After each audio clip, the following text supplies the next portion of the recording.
Un de nos associés quitte la boîte. C'est un associé minoritaire qui a clairement contribué à la naissance de Pilot.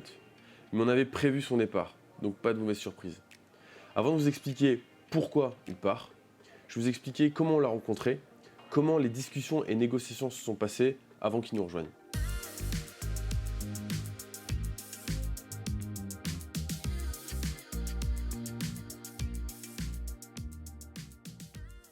Ouais, on avait envie de tester ce plan depuis un moment. J'ai rencontré Rodolphe sur Malte. À l'époque, j'avais besoin de quelqu'un rapidement. Et avec Ronan, on avait décidé qu'on allait d'abord solliciter un freelance.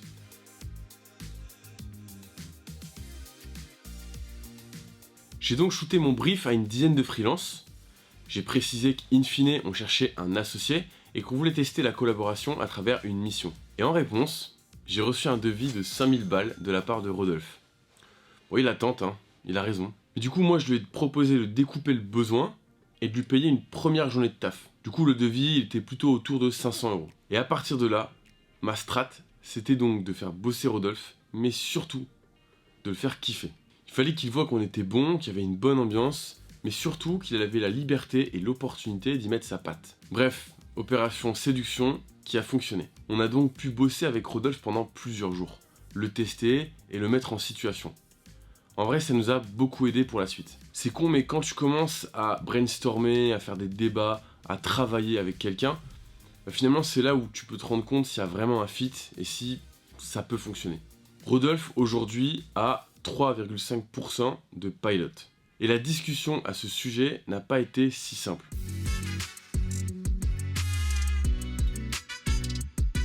À l'époque, on était encore tous en mode side project sur Pilot.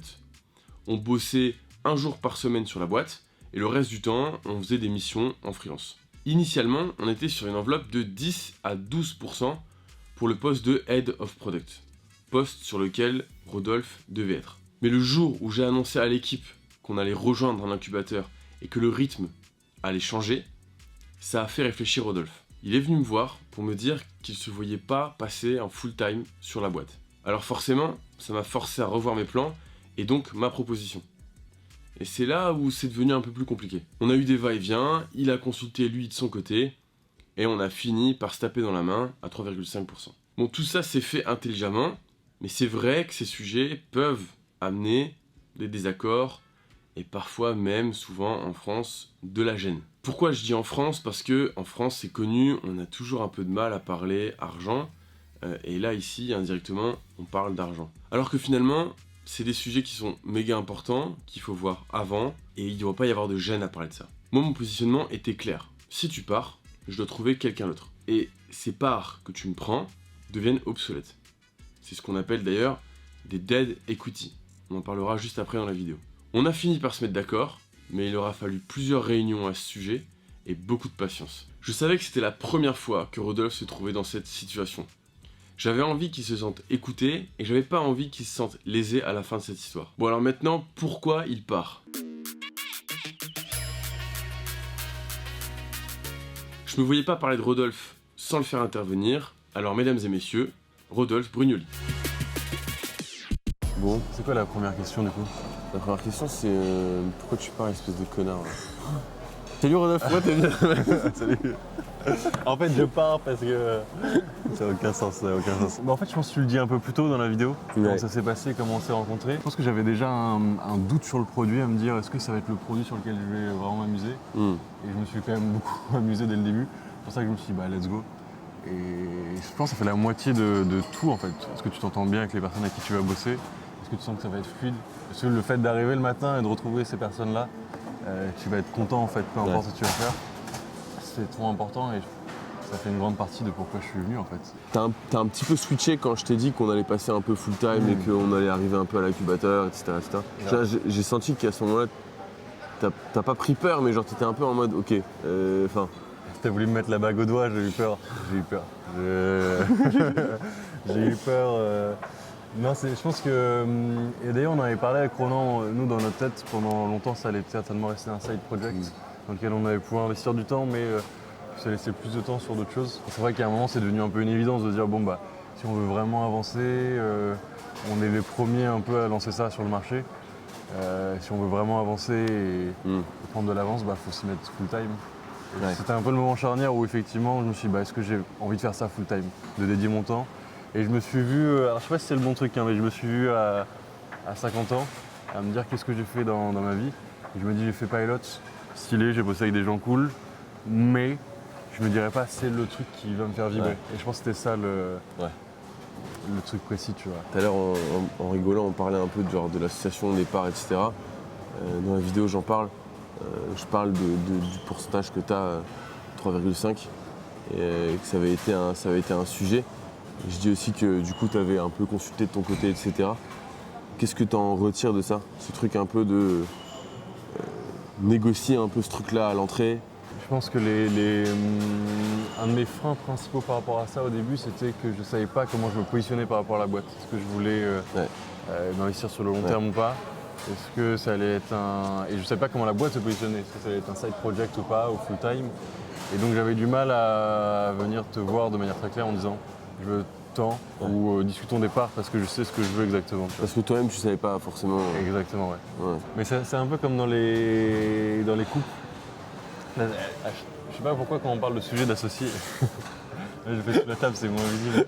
À chaque fois qu'on parle de sujet d'associés, il y a toujours des trucs que ça fait penser vraiment, même celui qu'un couple, quoi. C'est vraiment. Et j'avais mes anciens patrons quand j'ai fait ma première alternance, ils cherchaient un CTO, ils disaient un CTO c'est un mariage. Tu refais un mariage, quoi. De toute façon, des fois quand on a des discussions par rapport à ça, si on dit pas le mot, si on prononce pas le mot boîte ou ce genre de choses, en fait t'as l'impression que les gens sont en couple, quoi. Enfin, les discussions, le vocabulaire utilisé c'est le même, les problématiques, les conséquences, c'est la même chose, quoi.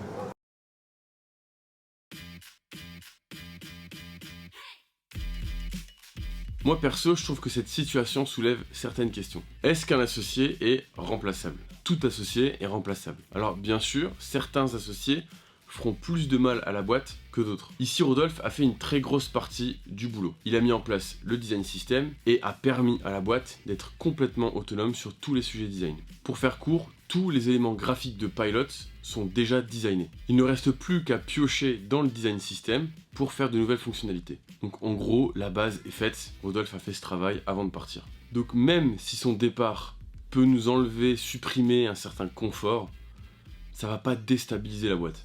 Comment s'associer sereinement? Je croise de plus en plus d'entrepreneurs qui ont peur de s'associer. En tout cas, pour qui s'associer est leur bête noire. Ils n'osent pas et perdent donc beaucoup de temps à essayer de tout faire tout seul. Et on sait que c'est impossible. Tu vas finir par te fatiguer et abandonner. Il y a deux choses que je conseille de faire quand on est sur le point de s'associer. 1. Mettre en place le cliff. 2. Vester l'enveloppe du nouvel associé. Je m'explique. Quand tu envisages de t'associer, garde en tête que tu vas pas faire entrer brutalement un actionnaire, un associé dans ta boîte.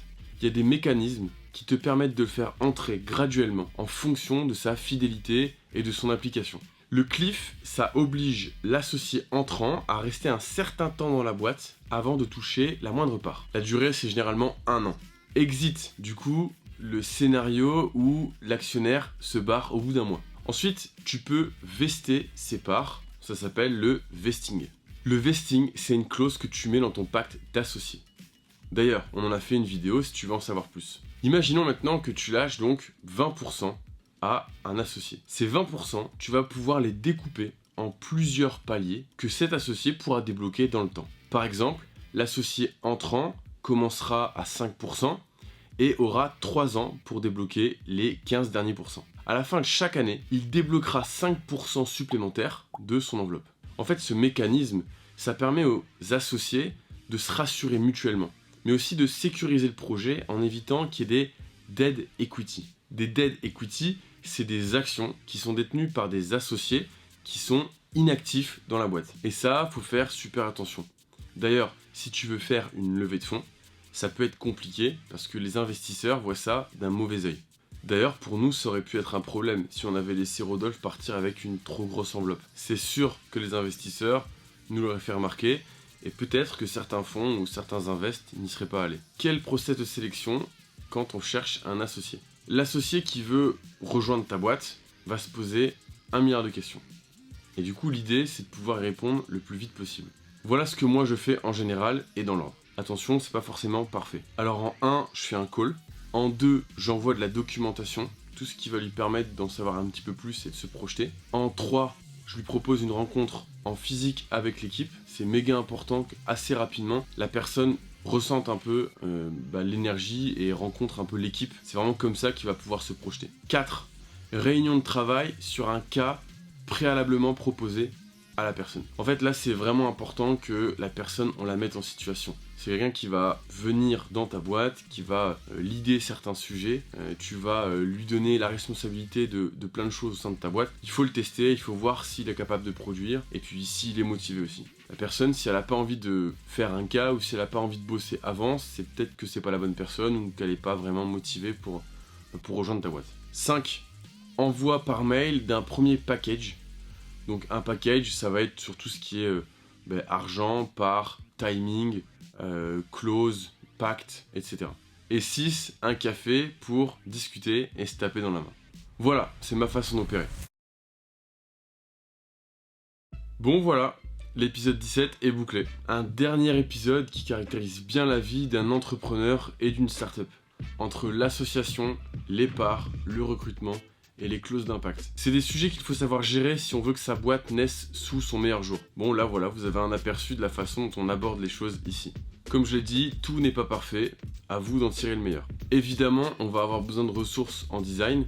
On recherche donc un alternant product designer à la rentrée pour une période d'au moins 6 mois, avec possibilité de rester au sein de la boîte après. C'est aussi le dernier épisode de Mohamed en tant que réalisateur. Comme j'ai pu le dire dernièrement, il se lance en freelance, donc si vous avez des projets visuels, allez-y, il sera dispo à la rentrée. De notre côté, on recherche son remplaçant, en stage ou en alternance. J'ai mis l'offre dans la description. Tchuss. Non, c'est pas vrai, je finis pas comme ça. Passez de bonnes vacances, on se voit à la rentrée. Tchuss.